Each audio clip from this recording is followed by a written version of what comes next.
ತೆಂಗಿನಕಾಯಿ ಮತ್ತು ಹಾಲು ಪೌಡ್ರು, ವೆನಿಲಾ ಎಸೆನ್ಸ್ ಬಳಸ್ಕೊಂಡು ನಿಮಗೆ ಐಸ್ ಕ್ರೀಮ್ ಮಾಡೋದು ಹೇಗೆ ಅಂತ ನಾನು ನಿಮ್ಗೆ ಇವತ್ತು ತೋರಿಸ್ಕೊಡ್ತೀನಿ.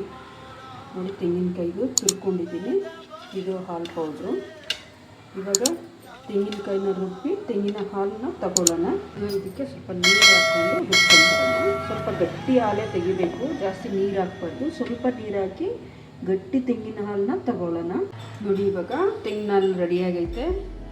ರೆಡಿಯಾಗಿ ಗಟ್ಟಿ ಎಷ್ಟು ಗಟ್ಟಿಗೈತೆ ನೋಡಿ. ಹಿಂಗೆ ಗಟ್ಟಿ ಹಾಲು ತೊಗೊಂಡ್ರೆ ಐಸ್ ಕ್ರೀಮ್ ಚೆನ್ನಾಗಿ ಬರುತ್ತೆ.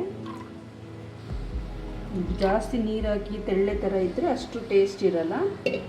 ಇದಕ್ಕೆ ಒಂದು ಅರ್ಧ ಬೌಲಷ್ಟು ಮಿಲ್ಕ್ ಪೌಡ್ರ್ ಮಿಕ್ಸ್ ಮಾಡ್ತಾಯಿದ್ದೀನಿ. ಇದಕ್ಕೆ ವೆನಿಲಾ ಎಸೆನ್ಸ್ ಹಾಕ್ತೀನಿ, ಒಂದೆರಡು ಡ್ರಾಪು, ಫ್ಲೇವರ್ಗೋಸ್ಕರ ಚೆನ್ನಾಗಿರಲಿ ಅನ್ನೋದಕ್ಕೋಸ್ಕರ.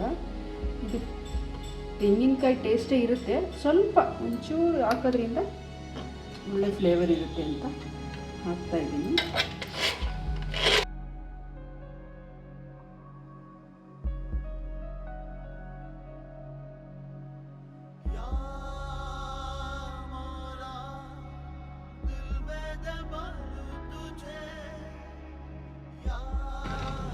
ಇದನ್ನು ನಾವು ಫ್ರಿಜ್ಜಲ್ಲಿ ಇಡೋಣ. ಫ್ರಿಜ್ಜಲ್ಲಿ ಇಟ್ಟರೆ ಇದು ಕೂಲಾಗಲಿ. ಮತ್ತೆ 1 ಅವರ್ ಆದಮೇಲೆ ತೆಗೆದು ನಿಮಗೆ ಐಸ್ ಕ್ರೀಮ್ ಯಾವ ರೀತಿ ಆಗೈತೆ ಅನ್ನೋದನ್ನು ನಾನು ನಿಮ್ಗೆ ತೋರಿಸ್ಕೊಡ್ತೀನಿ. 1 hour later.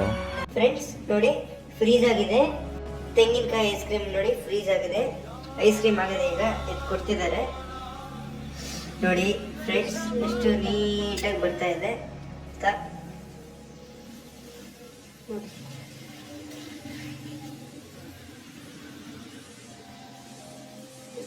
ಐಸ್ ಕ್ರೀಮ್, ತೆಂಗಿನಕಾಯಿ ಐಸ್ ಕ್ರೀಮ್ ರೆಡಿ.